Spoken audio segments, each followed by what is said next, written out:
Kondotty joint RTO ഓഫീസിൽ സന്ദർശനം നടത്തിയ കൊണ്ടോട്ടി എംഎൽഎ ടി.പി. അഷ്റഫ് അലിയുടെ വിവാദമായ റീലിനെതിരെയാണ് ഇപ്പോൾ വലിയ തോതിൽ വിമർശനം ഉയരുന്നത്. അദ്ദേഹം അവിടെ എത്തിയപ്പോൾ ജോയിന്റ് ആർടിഒ ഓഫീസിലെ ഉദ്യോഗസ്ഥർ സല്യൂട്ട് നൽകി സ്വീകരിച്ചു.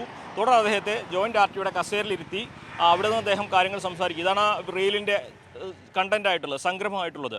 ഇതിനെതിരെ വലിയ വിമർശനമാണ് ഉയരുന്നത്. അദ്ദേഹം അധികാര ദുർവിനിയോഗമാണ് നടത്തിയത് എന്നാണ് പ്രധാനമായിട്ടും ഉയരുന്ന ആക്ഷേപം. ഒരു എംഎൽഎയെ ഇത്തരത്തിൽ ഉദ്യോഗസ്ഥർ സല്യൂട്ട് ചെയ്യേണ്ടതില്ല, അഥവാ എംഎൽഎക്ക് ആ ആർടിഒയുടെ കസേരയിൽ ഇരിക്കാനുള്ള അർഹതയില്ല, അത് ആ ആർടിഒയ്ക്ക് അവകാശപ്പെട്ട കസേരയാണ്, അവിടെ ഒരു എംഎൽഎ കയറി ഇരിക്കാൻ പാടില്ല തുടങ്ങി വലിയ വിമർശനം അദ്ദേഹത്തിന് ആ റീലിൽ ഉയരുന്നുണ്ട്. മാത്രമല്ല അദ്ദേഹത്തിൻ്റെ ആ സന്ദർശനത്തിൻ്റെ ബാക്ക്ഗ്രൗണ്ടായിട്ട് മ്യൂസിക്കും അത് തമിഴ് സിനിമയിലെ വിജയുടെ ഒരു മ്യൂസിക്കാണ്. സ്വാഭാവികമായിട്ടും അതും ഈ ദൃശ്യങ്ങളുമെല്ലാം ചേർത്ത് നോക്കുമ്പോൾ വലിയ തോതിൽ തന്നെ ഒരു വിമർശനത്തിൻ്റെ സാഹചര്യം അത് തീർത്തിട്ടുണ്ട് എന്നുള്ളതാണ് പ്രധാനമായിട്ടും ഉയരുന്ന വസ്തുത. ഇതിനെതിരെ വലിയ വിമർശനമാണ് DYFI ഉന്നയിക്കുന്നത്. മുസ്ലിം ലീഗിന് അധികാരം കിട്ടിയതിൻ്റെ അഹന്തയാണ് ടി.പി. അഷ്റഫ് അലിയുടെ പ്രവൃത്തിയിലൂടെ കാണിക്കുന്നത് എന്നാണ് DYFIയുടെ മലപ്പുറം ജില്ലാ സെക്രട്ടറി ശ്യാമപ്രസാദ് ഇതിനെ വിമർശിച്ചത്. ഒരു സർക്കാർ ഉദ്യോഗസ്ഥൻ്റെ കസേരയിൽ കയറി ഇരിക്കുക എന്ന് പറഞ്ഞാൽ പിന്നെ അതൊരു ജനപ്രതിനിധിയായ ഒരു MLA ആയ ഒരു വ്യക്തി അദ്ദേഹത്തിൻ്റെ അധികാര പരിധിക്കപ്പുറം ഒരു സർക്കാർ ഉദ്യോഗസ്ഥൻ്റെ കസേരയിൽ കയറിയിരിക്കുന്നു, സല്യൂട്ട് സ്വീകരിക്കുന്നു. ഇതൊന്നും ഒരു ശരിയായ പ്രവണതയല്ല. അപ്പോൾ എല്ലാ കാലത്തും മുസ്ലിം ലീഗ് അധികാരത്തിൽ വന്നാൽ അവരുടെ അധികാരത്തിൻ്റെ അഹന്ത അവർ കാണിക്കാറുണ്ട്.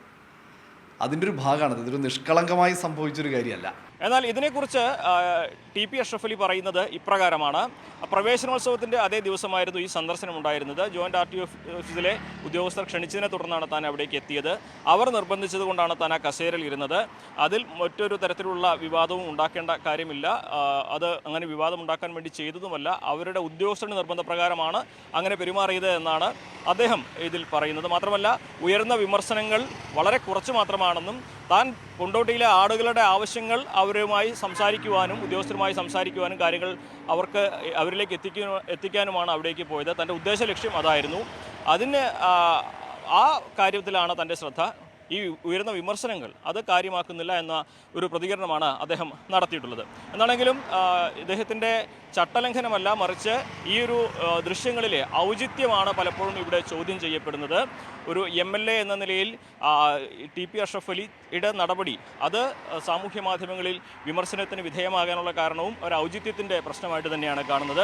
ആണെങ്കിലും മുസ്ലിം ലീഗ് ഇതിനെ പ്രതിരോധിക്കാൻ രംഗത്തെത്തിയിട്ടില്ല. അത് സാമൂഹ്യ മാധ്യമങ്ങളിലെ ഒരു വിമർശനം മാത്രമായിട്ട് കാണുകയാണ്. പക്ഷേ വലിയ തോതിൽ തന്നെ ഇടതുപക്ഷ ഹാൻഡിലുകൾ മുസ്ലിം ലീഗിനെതിരെയും ടി.പി. അഷ്റഫ് അലിക്കെതിരെയും ഇത് ആയുധമാക്കുന്നു എന്നുള്ളതാണ് നിലവിലെ വസ്തുത. മലപ്പുറത്ത് നിന്നും CV അനുമോദ്, News 18.